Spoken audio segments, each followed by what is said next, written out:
Buenos días amigos, nos encontramos nuevamente aquí en el Journal Cirugía Plástica en este programa súper especial. Estamos viernes 7 de abril y vamos a tocar un tema que es muy interesante y que solicitan muchos en las redes, que es el aumento de glúteos. Entonces para ello hemos invitado y le agradecemos de antemano aceptar nuestra invitación al doctor Edwin Vázquez, miembro de la Sociedad Peruana de Cirugía Plástica, que tiene mucha experiencia en este aspecto de colocación y en realidad colocación de implantes de glúteos y aumento de glúteos en general. No vamos a olvidar de mencionar, como siempre, a nuestros sponsors como Sanadiet Perú Delivery, con nuestra guapa chef María Cristina Tinoco, que ya saben que pueden ver en su Facebook los deliciosos menús que preparan, lo sano que cocina y lo barato que es en realidad, porque es un menú que creo que ya está cobrando el primer menú 15 soles y a partir del primero lo demás 12 soles o algo por el estilo. Holmes Private, que está con nosotros desde el comienzo, y los terrarios de La Nature junto a ti, como ven en pantallas, que nos acompañan siempre aquí, la bella plantita. Y cumplir con mis amigos, compañeros de la universidad, en una jornada que empezó con el desastre en Piura y que seguimos peleándola a nivel de la promoción de la universidad, donde cada vez se está abocando más gente. El doctor Ricardo Castro, que estuvo trabajando, está con su familia en Piura y estuvo trabajando en Tambo Grande, Chulucanas, Bajo Piura, sufrió todo. Recibió donaciones económicas gracias a todos nosotros que nos estamos moviendo en las redes, que la gente participe.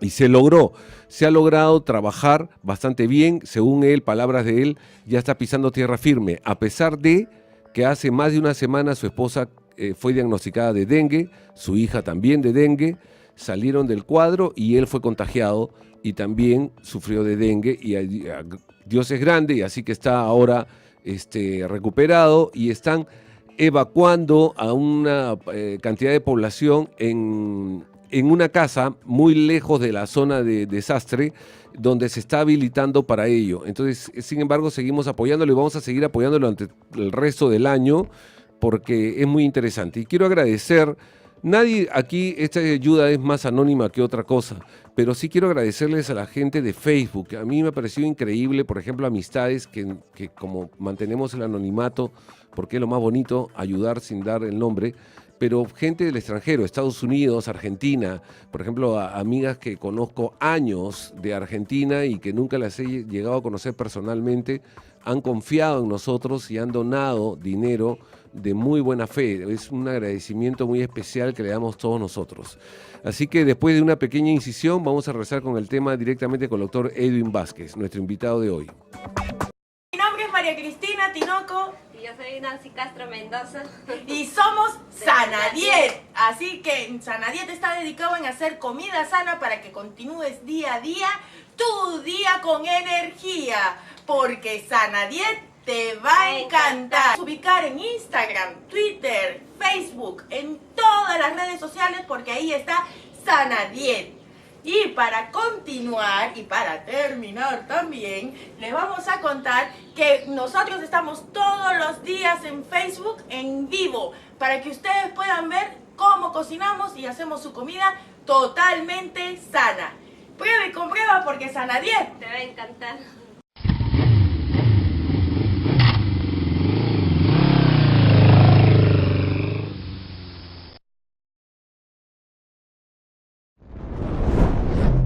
La mayoría de accidentes por fuego sucede en el hogar. El 70% afecta a los hogares con menos recursos, el 60% a los niños. Las quemaduras cambian nuestras vidas, no a las quemaduras que traen dolor, invalidez, muerte. Nadie resulta indemne de una grave quemadura.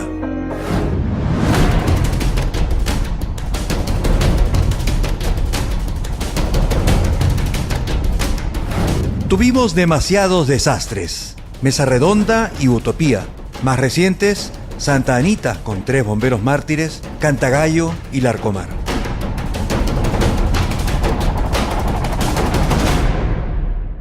Tristeza y lamentos no son suficientes. Podemos y debemos prevenir. A mí nadie me lo dijo. Gran Campaña Nacional de Prevención de Quemaduras.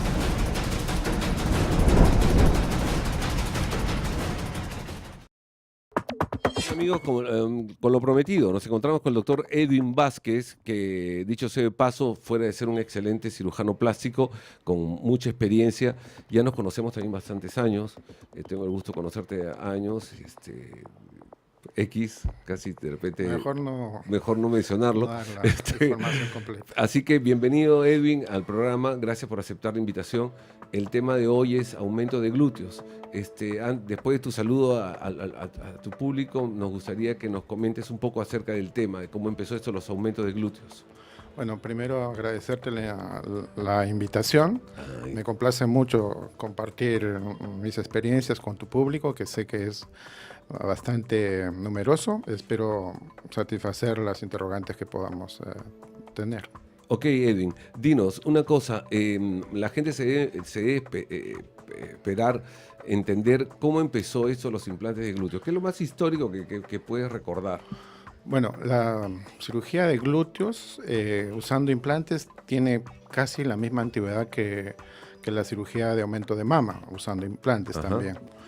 Los primeros relatos sobre aumento de glúteos con implantes provienen de México, con el doctor González Ulloa, un cirujano muy prolífico. Uh-huh. Él empezó utilizando implantes sólidos, hechos específicamente para el aumento de glúteos, y los colocaba encima de la fascia del músculo glúteo mayor.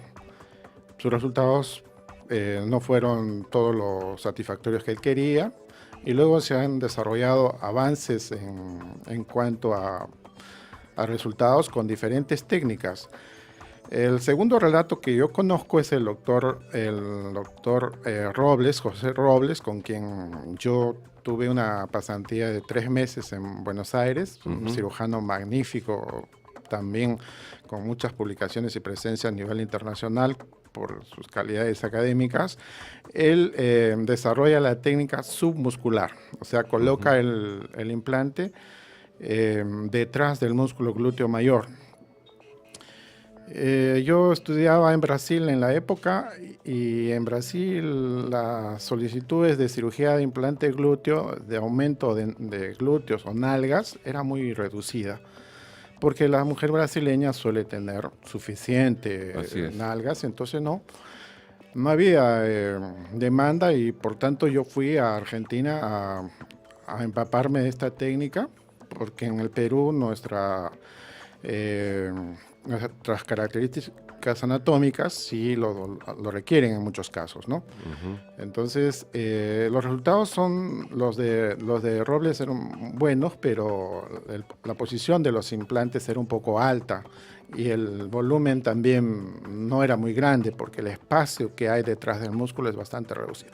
Luego, hay otros trabajos ya planteando la colocación del implante dentro del músculo glúteo mayor. Los trabajos de Vergara, Constantino Mendieta, también conocidos míos. Y por último, el doctor Abel de la Peña, entre otros, también de México, igual que el doctor Vergara. Él coloca los implantes debajo de la fascia del músculo. Es una técnica más sencilla y con resultados buenos, siempre que la indicación sea óptima, ¿no? Porque si no pueden hacerse perceptibles y el resultado no ser tan natural. La gente le tiene mucho temor a la colocación de implantes de glúteo. La mayoría pregunta si es muy dolorosa esa operación. En realidad, a veces yo termino explicándole que depende de la manipulación, cuánto tiempo esté manipulando un músculo, ¿no? Porque si lo manipulas lo mínimo y haces el espacio correcto, no debería haber gran dolor. Pero sin embargo le tiene mucho temor. E incluso cirujanos le tienen temor a trabajar con glúteos en implantes. Sí, ciertamente no es una cirugía para cualquiera, necesita cierta familiaridad con las estructuras anatómicas de la zona, porque es una cirugía que está asociada a complicaciones con una mayor incidencia cuando no se siguen los lineamientos o se respetan las estructuras nobles que pasan por allí. Dependiendo de la técnica utilizada, las complicaciones van a variar. ¿no? Es obvio que si colocamos, como es mi preferencia, el implante en el medio del músculo glúteo mayor, la presencia de dolor en el postoperatorio puede ser mayor. Así se compara con colocar encima del músculo o debajo incluso del músculo. Sin embargo, con los medicamentos actuales, el dolor no es un problema en ningún tipo, ni siquiera durante la cirugía o después. Es fácilmente controlado con el uso de analgésicos, antiinflamatorios, relajantes musculares, y no es un reclamo común. Claro. Ahora, también tú consideras las personas, la zona de colocación del implante para el público debe quedarle bastante bien claro. A veces muchos piensan de que el implante va a abarcar toda el área del glúteo, desde la parte superior hasta el inferior. Y a veces hay que explicarle que no es así. Claro. Entonces ahí viene la complejidad del modelo que usar, el volumen, etcétera, para poder lograr un efecto lo más natural posible, ¿no?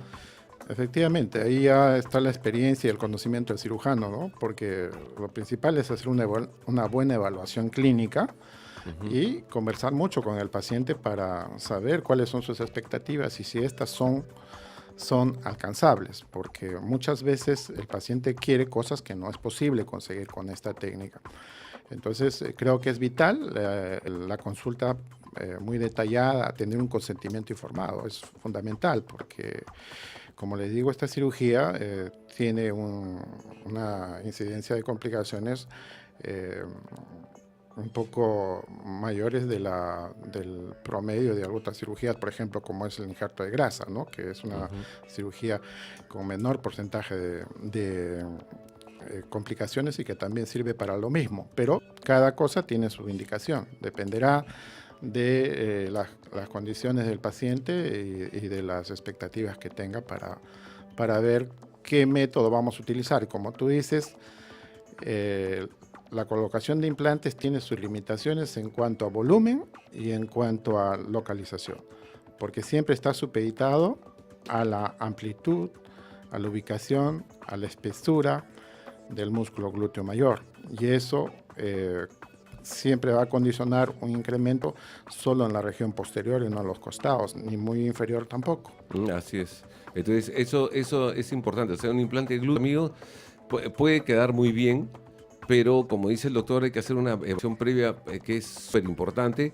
Y esa parte de ello, de repente vamos a hablar un poco de eso y de modelos de implantes y después de otras formas de aumentar el glúteo. Y también que estén advertidos de qué formas no deben aumentarse el glúteo. Así que hacemos una pequeña incisión y regresamos en unos segundos.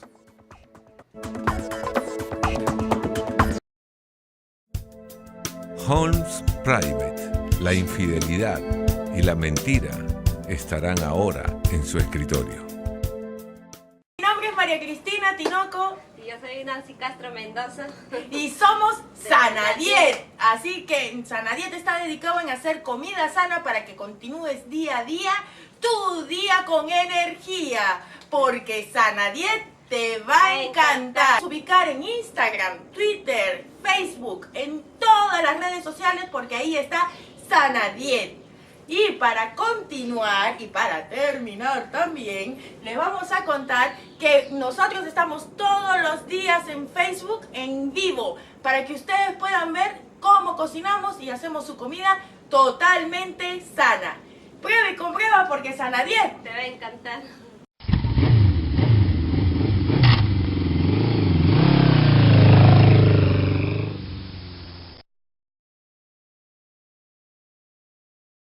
Bien, entonces amigos, estamos de vuelta aquí en el programa y como dijo el doctor Vázquez, también hay una particularidad, obvio, no vamos a comparar a la mujer peruana con la mujer brasilera, que donde generalmente hay un déficit de volumen de mamas, más no así un déficit de volumen de glúteos, que más bien es lo que se podría decir que le sobra. Entonces en Perú sí todas las damas sueñan con tener un glúteo, digamos medio brasilero, por decir así, de un buen volumen, y ahí viene el tema porque muchas veces no se logra el efecto deseado, salvo que de repente se combinen métodos o tengan la suerte No sé si te pasa que de repente la persona que tiene algo de glúteo, le pones un implante de glúteo y queda bien, pero la que no tiene nada es mucho más complicado. ¿Qué parámetros tomas tú para explicarle y para medir y calcular más o menos un volumen adecuado? Bueno, por lo general, cuando el paciente viene para solicitar un incremento de nalgas, de glúteos, va a querer un volumen importante. Uh-huh. Y eso muchas veces no se puede conseguir, por lo menos en una sola cirugía, con el injerto de grasa. En esos casos, la alternativa del implante glúteo es la primera opción, por cuanto los resultados son predecibles. Nosotros le podemos decir cuánto más o menos va a ganar de incremento de volumen y dónde específicamente. Uh-huh. En esos casos evaluamos el paciente y de acuerdo a su constitución anatómica seleccionamos la prótesis en un rango que puede quedar con bastante naturalidad. Y allí el paciente va a escoger el rango que, según ella, pueda ser mejor para su anatomía. Por lo general, solemos complementar con un injerto de grasa asociado. A veces el paciente viene simplemente para hacerse una lipoescultura y nosotros estamos obligados a informarle que la grasa que retiramos puede ser muy bien aprovechada para resaltar o corregir, incrementar, mejorar el contorno de algunas estructuras. La más común es el glúteo. Uh-huh. Entonces le planteamos la cirugía y más o menos en un 30 o 40% de veces el paciente se somete a este incremento de glúteos con su propia grasa. Y esto vale tanto para hombres y mujeres, porque ahora el hombre está preocupándose también por mejorar la apariencia de sus glúteos, de sus nalgas, en base a al interés que muchas damas muestran en esta parte de la anatomía masculina. Sí, pues sobre todo eso, las mujeres se fijan mucho en los glúteos de los varones y eso es más todavía en Estados Unidos. Recuerdo haber tenido pacientes varones para aumento de glúteos que venían de Estados Unidos, porque ahí sí las mujeres se fijan pues como una cosa muy sexy de que un varón tenga glúteos, ¿no? Entonces, es importante. Dime, la gente siempre se pregunta, no, ya está hablando el doctor de grasa, la grasa se va. Dicen, se absorbe, ¿no? Pero hay un porcentaje que queda muy bien, o sea, se puede remodelar perfectamente bien, mira que no se exagere el asunto, ¿no?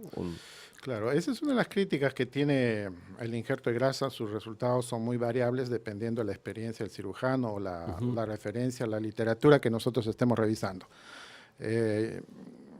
Yo he revisado la literatura reciente y el consenso es que las tasas de prendimiento del tejido graso es cada vez mayor.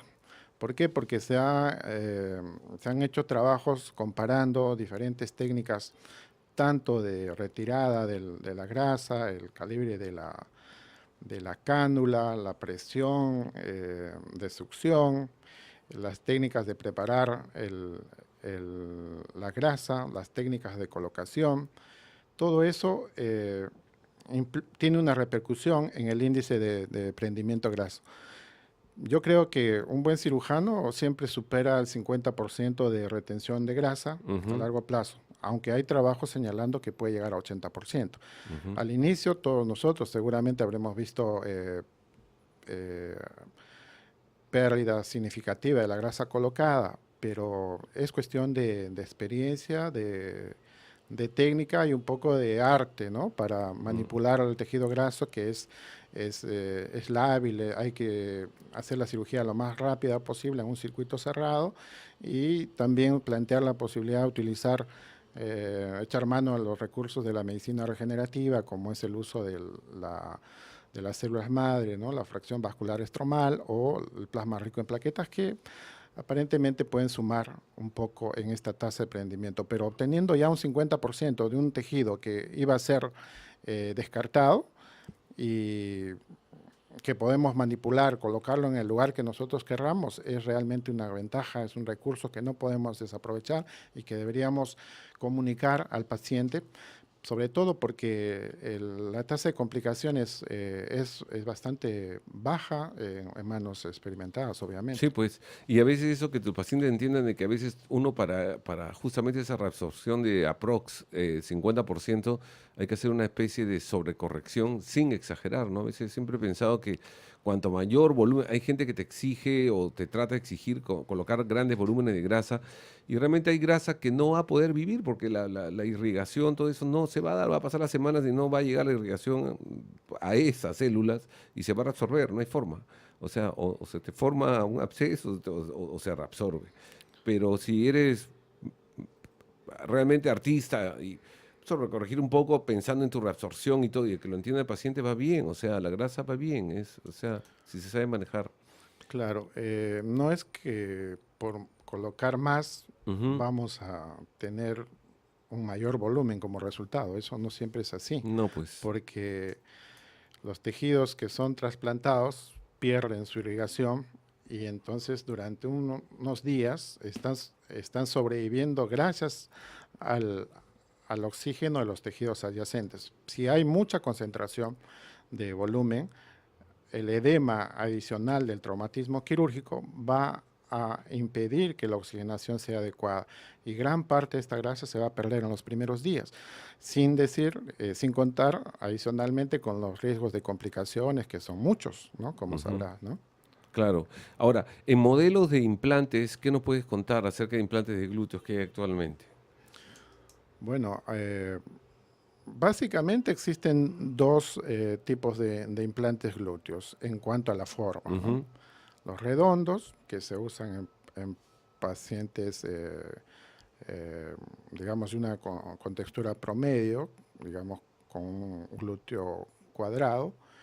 Y ahí tenemos a los longilíneos, ahí podemos usar ya prótesis anatómicas que tienen la forma más ovalada, usualmente son de mayor volumen.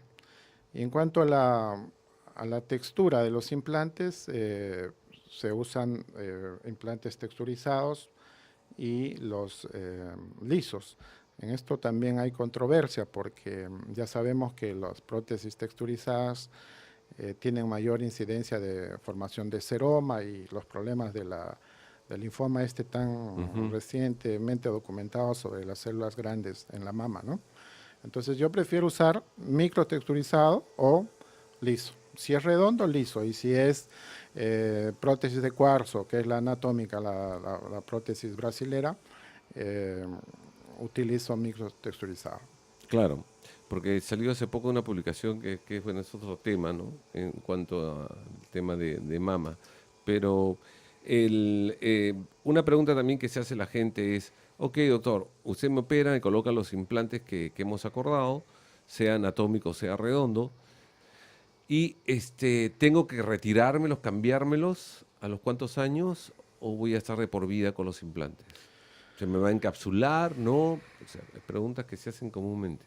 Claro, todo depende de la técnica, del plano de posicionamiento del implante, ¿no? Y del tipo de implante que estamos utilizando. En Estados Unidos se usan las prótesis sólidas del elastómero y en Latinoamérica se usan preferentemente las de gel, ¿no? Teóricamente las menos resistentes son las de gel, por eso es que allá hay cierta restricción para eso. La experiencia es que después de los 10 años cualquier implante tiene que ser escaneado, tiene que hacerse exámenes con resonancia magnética para ver la integridad. Por lo general, 15 años es un tiempo más que suficiente para pensar en recambiar un implante.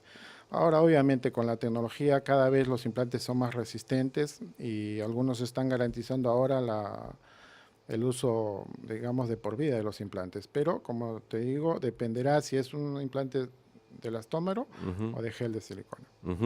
En caso de que uses un liso, por ejemplo, que son los implantes no texturizados, un liso, que eso los pacientes van a ver esos implantes que lo ven totalmente transparentes, no grises, sino totalmente transparentes, que no son ásperos, sino exactamente como su nombre lo indica, lisos. Debajo del músculo, ¿ves casos de encapsulamiento? Nunca, no he visto. es Y los imposible. expertos que tienen experiencia Años de...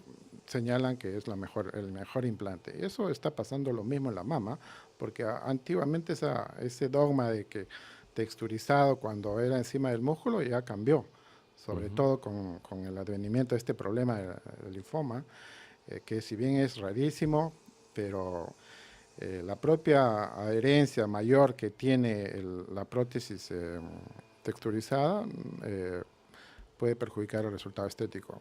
Ahora la tendencia está cambiando para utilizar cada vez más prótesis lisas. Y esas lisas volver simplemente debajo del músculo o... Porque la gente dice, ¿va a poner debajo del músculo o encima del músculo? No, yo coloco dentro del músculo. O sea, el plano de ubicación es hacer un bolsillo dentro de la espesura del músculo. Este músculo tiene más o menos unos 6 centímetros de espesura y al medio se hace un plano, un bolsillo donde se va a colocar el implante. Esa es mi preferencia. También he colocado debajo de ¿La fascia? la fascia y en cambio debajo del músculo no lo he hecho a pesar de haber tenido como maestro al inventor de la técnica de la colocación submuscular. ¿Por qué? Porque el espacio es pequeño. Yo estudiaba anatomía, enseñaba anatomía en la universidad. Y no lo cubre todo. No, es muy pequeño y es muy alto, muy superior. Y entonces está muy limitado. Por esas razones es que yo no uso debajo del músculo. Y también colocar dentro del músculo tiene sus limitaciones. Dependerá del tamaño del músculo para ver qué tamaño de implante vamos a utilizar. ¿Puedes explicarle mejor al público para que no se maree qué cosa es dentro del músculo y qué cosa es debajo del músculo? O sea, los planos, o sea, tenemos la glándula, explícale los planos para que sepa qué cosa es dentro del músculo, porque ellos saben, cuando hablan mucho debajo o encima, así, se acabó. Cierto. Bueno, nosotros tenemos que la nalga está constituida por la piel, debajo está el tejido graso, que es un panículo adiposo, una espesura variable dependiendo de la textura del paciente, y debajo ya están los músculos. El músculo más superficial es el músculo glúteo mayor, es el más amplio, el más fuerte, el más espeso. Entonces, el implante se puede colocar encima del músculo, pero cubriéndose con la fascia, o dentro del músculo o debajo del músculo. Cuando yo hablo de colocar dentro del músculo, me refiero a que este músculo va a ser bipartido, dividido en forma laminar, digamos, para que quede como la prótesis va a quedar cubierta como por un sándwich constituido por la porción superior del músculo y la porción inferior del músculo glúteo mayor. Entonces, este músculo es el que va a albergar el implante.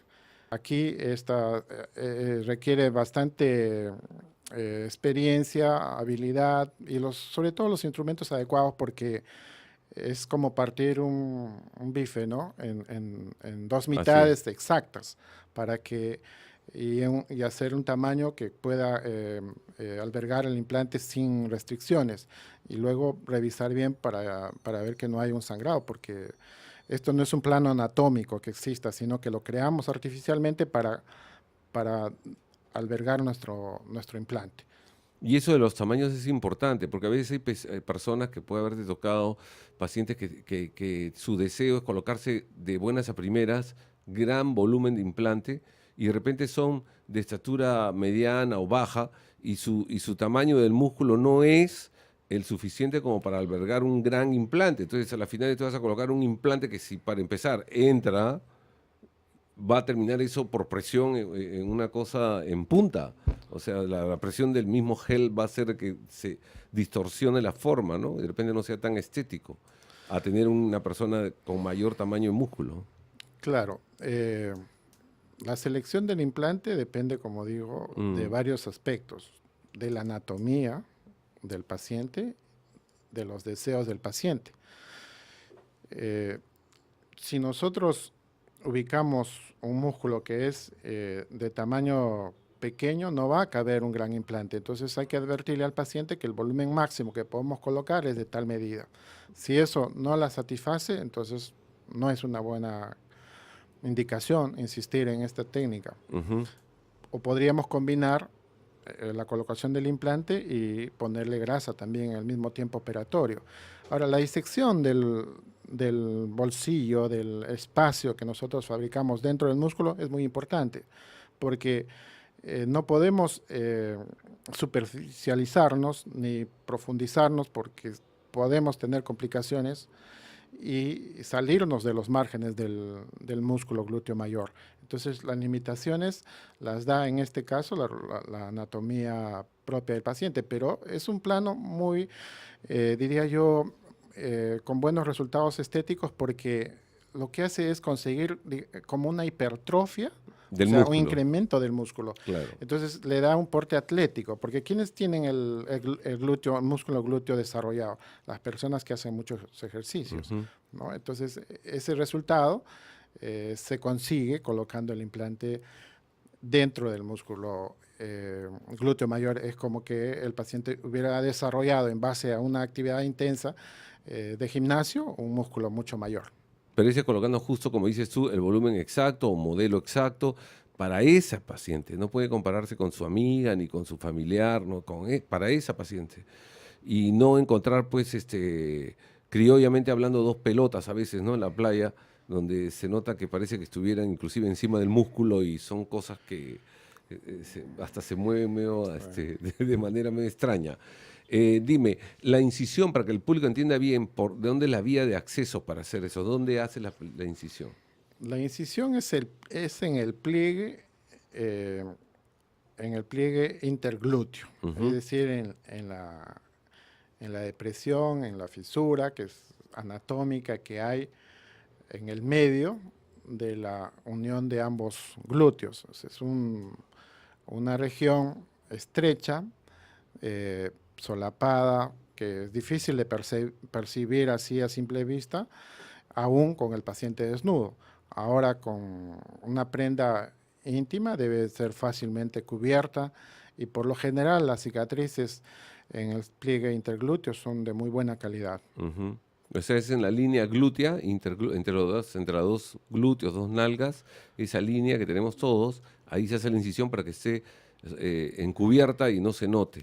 Dime, descanso médico afuera de los clásicos de antibióticos, antiinflamatorios, ¿cuántos días, semanas le indicas?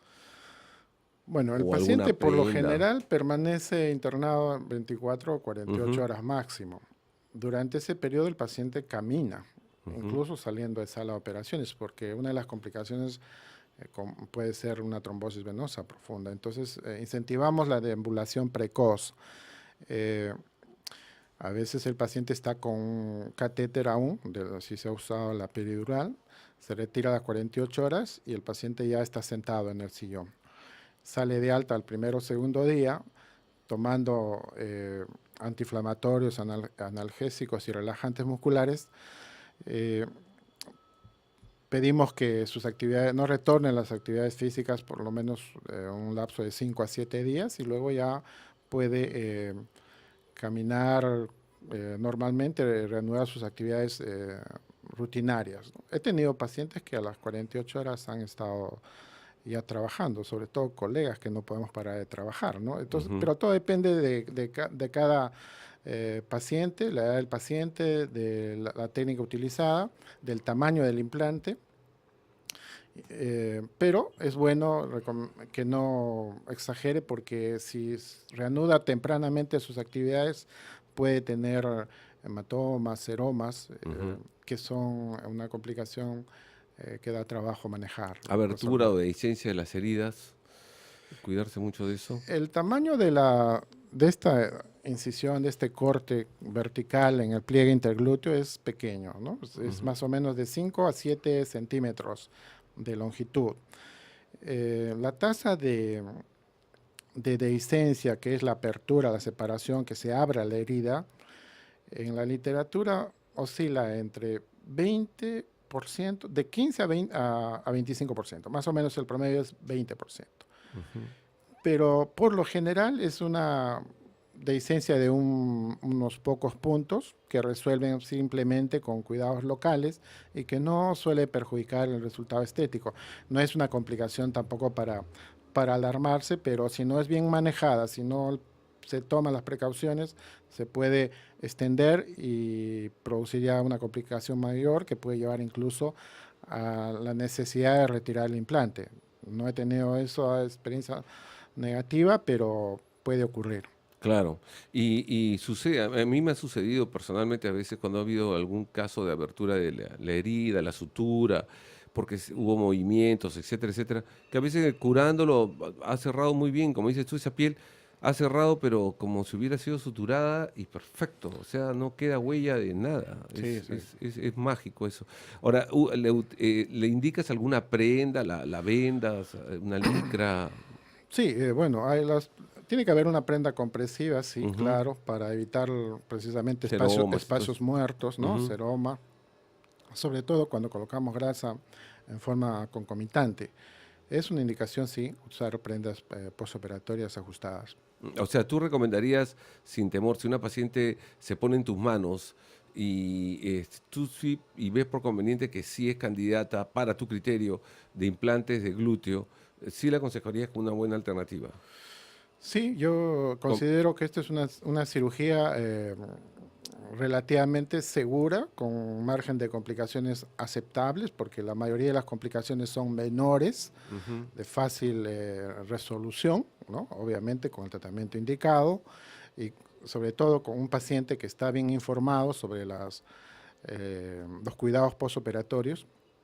Es una cirugía que tiene resultados predecibles, eh, que van a satisfacer al paciente un porcentaje bastante alto, ¿no? Es una cirugía que, sobre todo en América Latina, tiene mucho éxito, está creciendo más, aunque en Estados Unidos lo ven con reserva, ellos prefieren el injerto de grasa, pero que también es una excelente alternativa. Lo que pasa es que no todos los pacientes son candidatos a donar grasa, muchos son delgados y no tienen de dónde retirar la grasa. Exacto, no hay una zona de donde donante de grasa.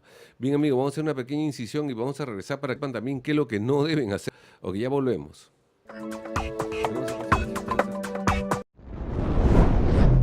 La mayoría de accidentes por fuego sucede en el hogar. El 70% afecta a los hogares con menos recursos, el 60% a los niños. Las quemaduras cambian nuestras vidas. No a las quemaduras que traen dolor, invalidez, muerte. Nadie resulta indemne de una grave quemadura.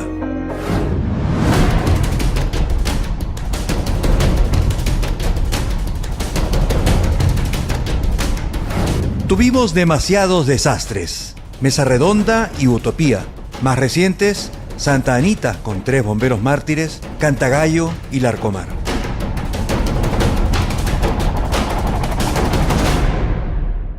Tristeza y lamentos no son suficientes.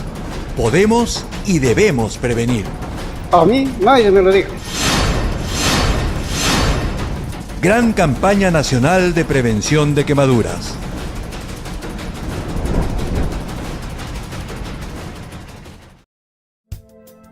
Holmes Private, la infidelidad y la mentira estarán ahora en su escritorio. Bien, de vuelta al programa con el doctor Edwin Vázquez, hablando sobre aumento de glúteos. Hemos hablado un poco sobre la grasa, hemos hablado bastante sobre los implantes de glúteo. Y Edwin, la pregunta es, aquí como mencionamos al comienzo del programa, en Perú pues a las damas les falta glúteo generalmente, ya por genética. Entonces hay una demanda increíble por aumento de glúteo o deseo de aumentarse glúteo, y si no lo hacen es por temor a una técnica o malinformación o mala experiencia de una amiga que había pasado, que no recurrió al cirujano adecuado, etcétera, etcétera.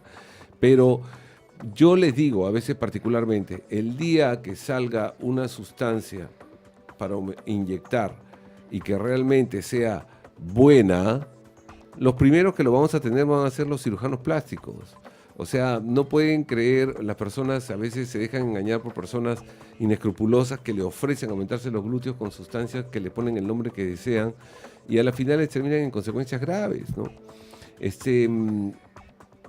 Tú has visto casos de pacientes definitivamente que han tenido aumento de glúteo con sustancias extrañas. ¿Qué sustancias no deben permitir que se les coloque?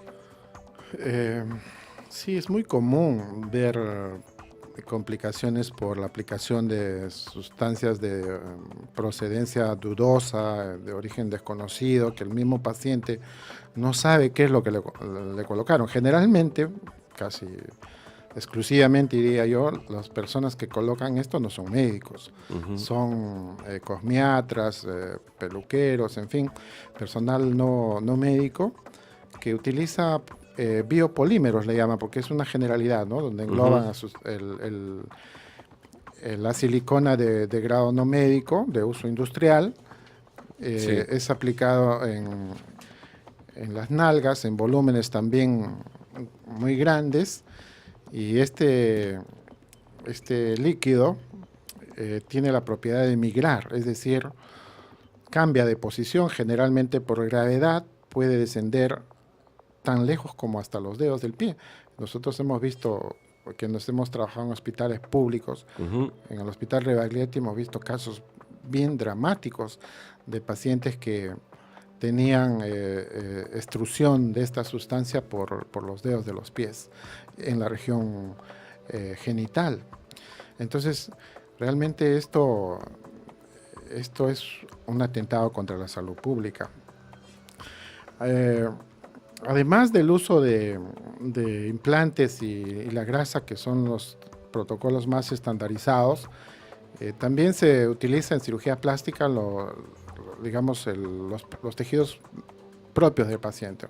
Es una redistribución de los tejidos que por efecto de los años la cuelgan. Entonces, sobre todo en pacientes con historia de obesidad mórbida, aquellos que han tenido una pérdida masiva de peso, se puede reposicionar sus propios tejidos en la modalidad de colgajos para darle un mejor contorno.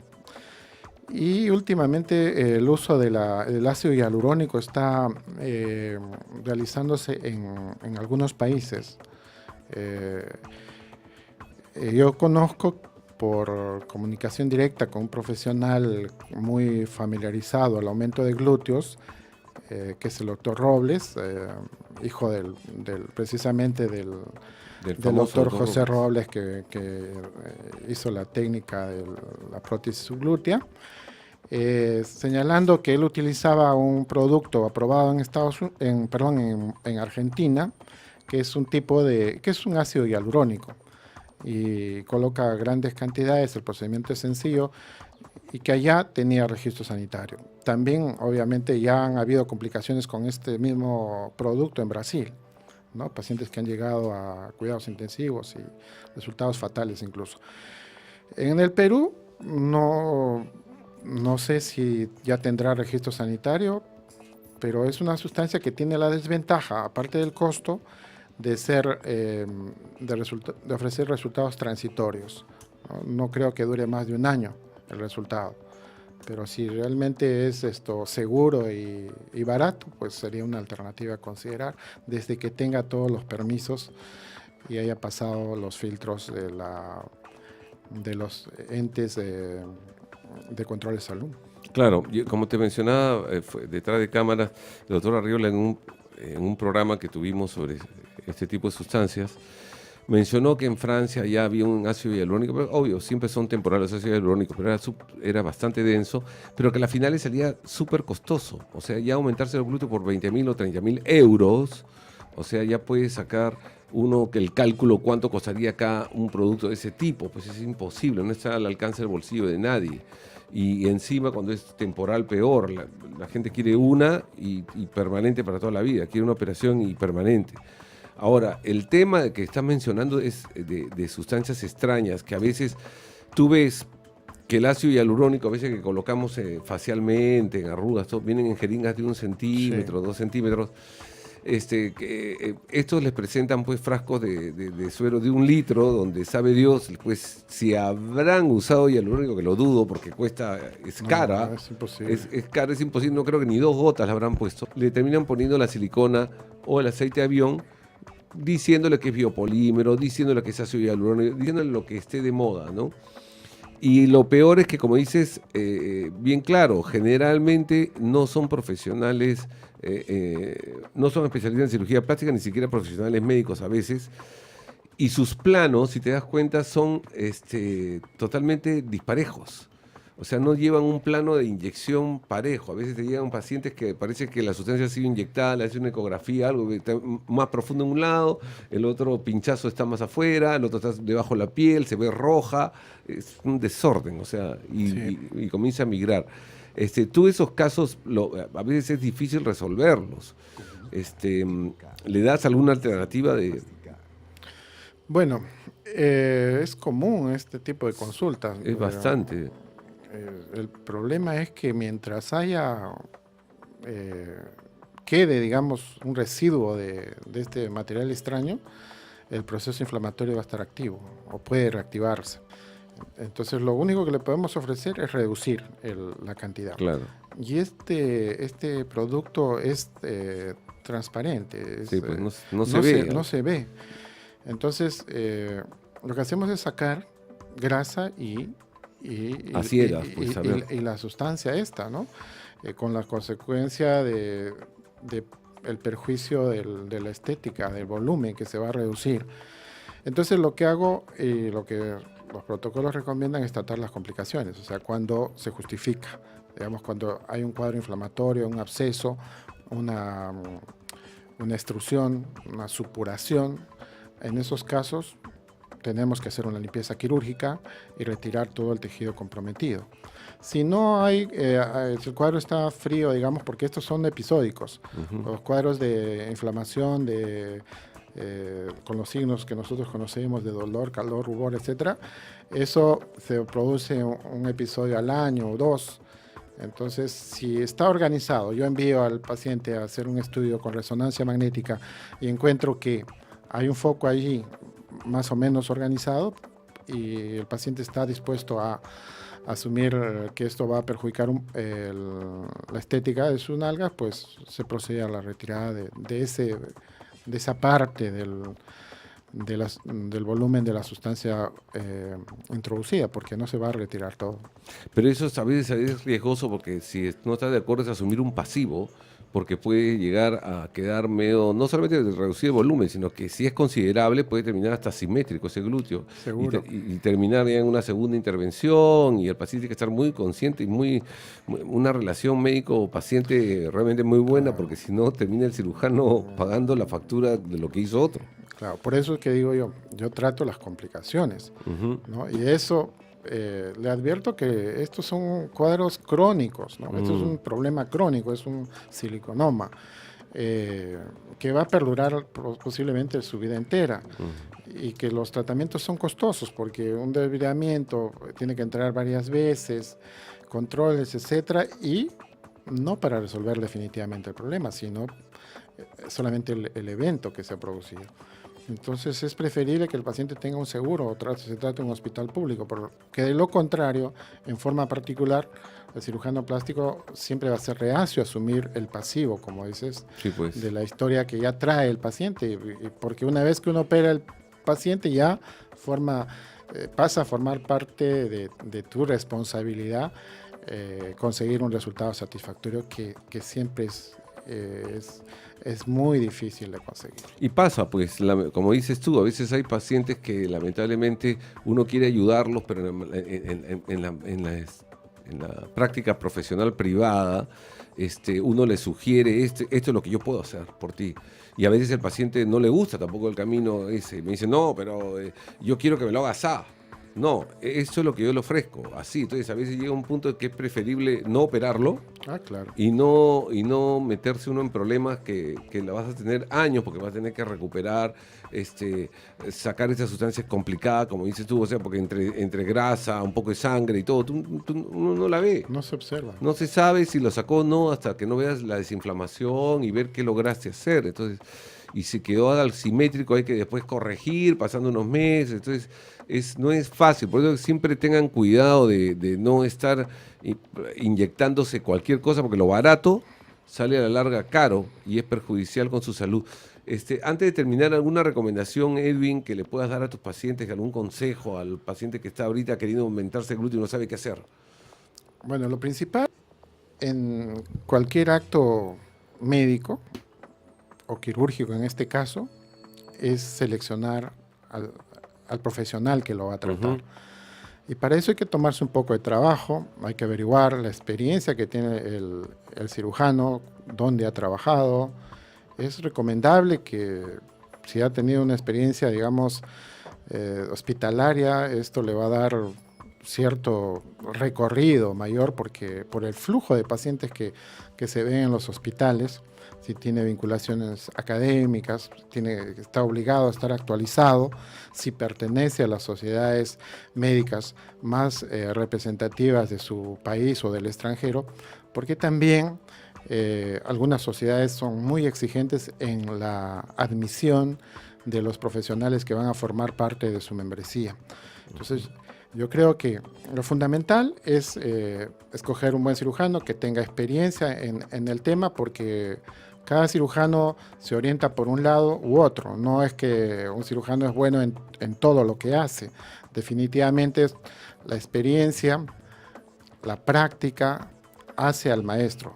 Y lo que es también importante señalar que si bien un profesional capaz, con una buena formación le puede parecer caro, no saben lo que le puede causar o ocasionar un profesional incompetente. Claro, y sobre todo que aprenda el paciente a que si busca un médico, yo siempre le digo en marketing, que está tanto de moda y saturado el marketing, yo siempre le digo, para mí mi principio es que la ética vende.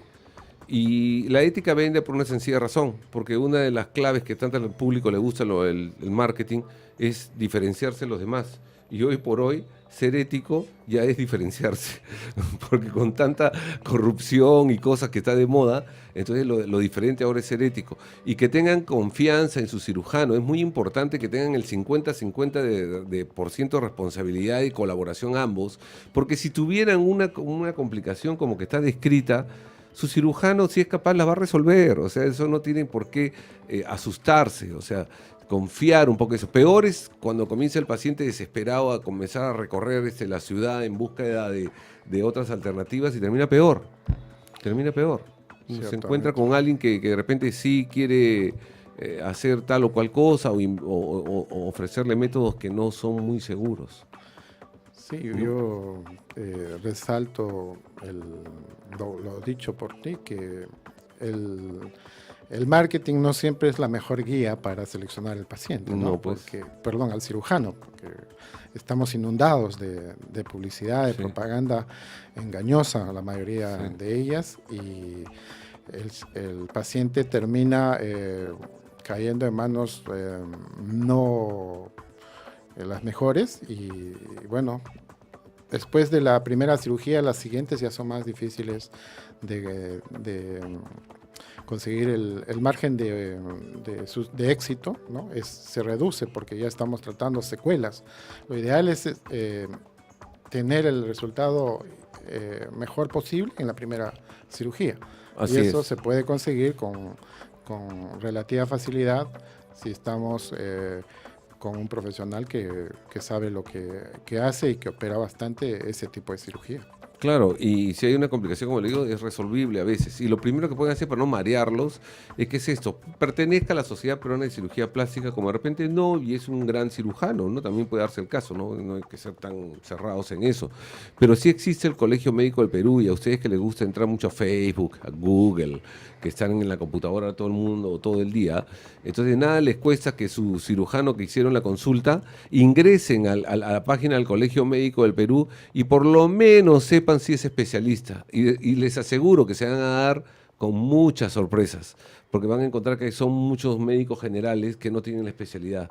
Entonces, es lo mínimo que pueden hacer, para empezar, lo mínimo, fuera referencias y todo, ¿no? Sí, yo pienso que, como reitero, lo más importante es el factor humano, el profesional que va a dirigir la cirugía, que va a operar, que va a acompañarlo en el posoperatorio, es la persona clave. De él depende el resto del equipo, porque un buen profesional se va a rodear de buenos profesionales, tanto a sus ayudantes, anestesiólogos, hará los exámenes pertinentes antes de la cirugía, y de haber una complicación, porque eso forma parte de cualquier acto quirúrgico, siempre en márgenes obviamente muy bajos, para ser considerada una cirugía segura, se van a resolver los problemas en la medida que se sepan diagnosticar, porque si un cirujano no tiene experiencia, puede acontecer una complicación durante el acto quirúrgico y no va a identificar el problema. Y menos resolverlo. Y menos resolverlo. Por eso que yo digo que la formación profesional es fundamental, porque es como las horas de vuelo de un piloto, ¿no? Cuanto más experiencia tenga, la chance de errar es menor. Y esto pasa con una formación pues adecuada, ¿no? Porque tenemos profesionales muchas veces que no reúnen las condiciones para tener una solvencia en determinados. Y lo importante es aprovechar cosas que nos da, como mencionaste tú, el hospital es vasto. En el hospital uno aprende los casos más que no lo vas a ver en la práctica privada, o sea, son casos extremos. Entonces ya resolver casos extremos, tiene facilidades para recordar la anatomía de la universidad, porque te puede facilitar antes de hacer un colgajo, estudiarlo, todo. Entonces es esta experiencia que te da y conoces los planos, lo tienes ya en el chip del cerebro y puedes resolver y ver cosas y... Es otro mundo, o sea, eso es básico para un entrenamiento, básico. Pisar un hospital es sumamente importante. Bueno, Edwin, se nos fue el tiempo, como toda la vida se va rápido. Ha sido muy grato tenerte en el programa, tu despedida para tu público, y vamos debajo de pantalla a colocar tu página web, tu Facebook, todo para cualquier cosa, alguna consulta, alguna duda que tenga alguien, localizarte, ¿no? Bueno, espero que haya podido esclarecer algunos puntos y de cualquier manera me pueden encontrar en la clínica Saint Paul, que dirijo frente al Centro Comercial Jockey Plaza. Estamos a las órdenes para cualquier interrogante que puedan tener en el futuro. Perfecto. Y podrías ir anunciando el gran evento antes de despedirte que están organizando con el Hospital Rebagliati. Gracias por recordarme. Precisamente, que cada día está tomando más cuerpo. Una de las cosas que nosotros los cirujanos plásticos debemos tener presente es la capacitación constante. Así es. El cirujano que no intercambia conocimientos con sus colegas, que no asiste a congresos de importancia, pues se desactualiza. Y entonces termina haciendo cosas que ya han sido superadas porque aparecen métodos mejores. Nosotros, como parte del Hospital Rebagliati, organizamos un evento internacional cada año. Y este año corresponde al 7º Simposio Internacional de Avances en Cirugía Plástica, que es un evento que ya tiene desarrollándose desde hace 15 años. Comenzamos a organizar este tipo de eventos. Y en esta oportunidad vamos a abordar los temas de cirugía de nariz. Tenemos probablemente el mejor, si no el segundo, quizás tercero para algunos, pero para mí debe ser el mejor cirujano a nivel mundial en el área de nariz, cirugía estética nasal, el doctor Dean Toriumi de Chicago, de Estados Unidos. 2, cirujanos turcos, porque ahora los turcos pues dan la hora en cirugía nasal, ¿no? Por la complejidad de la nariz turca, que se parece un tanto a la nuestra. El doctor Baris Kasir y el doctor Terzel son de Turquía. Luego vamos a abordar también el tema de mama. Tengo la satisfacción voy a contar con la presencia de que fuera mi maestro, el doctor Joan Carlos Sampaio Goes, expresidente de ISA, que es la Sociedad Mundial de Cirugía Estética. Él es muy reconocido por sus técnicas, sobre todo la periareolar, ¿no? Hace cirugía estética y reconstructiva, proviene de un clan familiar de cirujanos plásticos de varias generaciones. En esa línea tenemos al doctor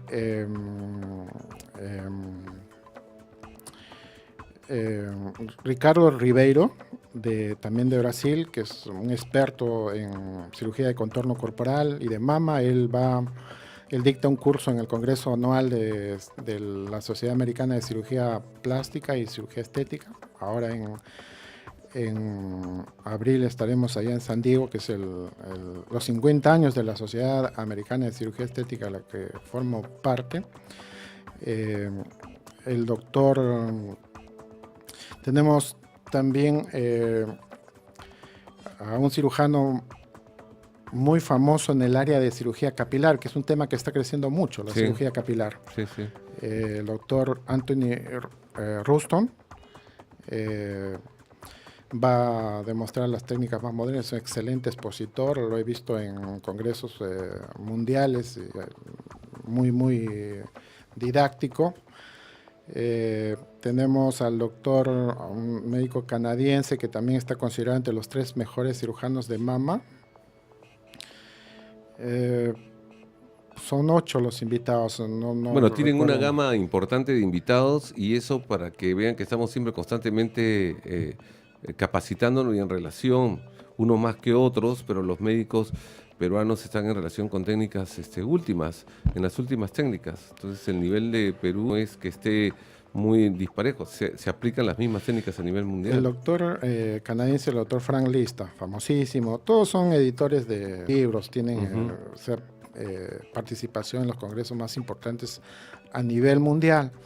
Y nosotros nos preocupamos de traer pues a una selección de cirujanos que puedan compartir sus experiencias con nosotros, porque no todos los médicos, sobre todo los médicos jóvenes, no tienen la posibilidad de viajar frecuentemente, y también porque estos cirujanos son prácticamente inaccesibles, porque son las estrellas del momento, ¿no? Se está haciendo el Dream Team. Sí, exactamente, y bueno, y sus presentaciones también no son muy largas, pero aquí los vamos a tener a ellos. Prácticamente todas las exposiciones son hechas por ellos. Creo que no va a haber participación de cirujanos peruanos, los vamos a tener como moderadores, sí, porque eso ya es una característica del simposio, ¿no? Ok, y ojalá que tenga la oportunidad, de repente, si es que llega alguien antes y coincida con nosotros, tenga un espacio de tiempo y poderlo invitar por lo menos a alguno de ellos, ¿no? Bueno, y con todo gusto. Tenemos a la doctora Lidia Masaco Ferreira, que ella creo que va a venir un día antes para pasear. Ella dirige la segunda universidad más importante en el área médica en Brasil, ¿no? En Sao Paulo, y es jefa de todo el programa de investigación científica en el área de cirugía plástica a nivel de Brasil. Es una pesquisadora. Genial. Muy importante, y seguramente le dará mucho gusto participar, porque ella tiene trabajos muy importantes en el área que es el futuro de la medicina, ¿no? Las células madre. Claro, que es un tema que está ahora, pero en boga, polémico que se usa y para todo. ¿No? Ojalá que pronto se pueda tener más para beneficio de nuestros pacientes. Por ejemplo, ¿qué pasaría si se resuelve el tema de la diabetes, ¿no? Y un montón de enfermedades. Tantas cosas. Resolveríamos tanto, y estamos en ese camino. Bueno, Edwin, nuevamente gracias por estar aquí. Espero que no sea la última vez, y vamos a estar en tu evento, y espero que tu Dream Team, que vienen de invitados, por lo menos alguien, esté por acá. Si no, la doctora la paseamos por Miraflores y la traemos aquí de pasadita para el programa. Te agradezco mucho y te deseo que sigan los éxitos. Siempre es un placer rever a los viejos amigos de Gracias. mucho tiempo. Sí, Y gracias. sobre todo tan exitoso tu programa. No, gracias a ti. Y después de conocernos tanto tiempo, ha sido todo un placer. Edwin, éxitos en tu carrera y muchas gracias por la atención, amigos. Nos vemos la próxima semana.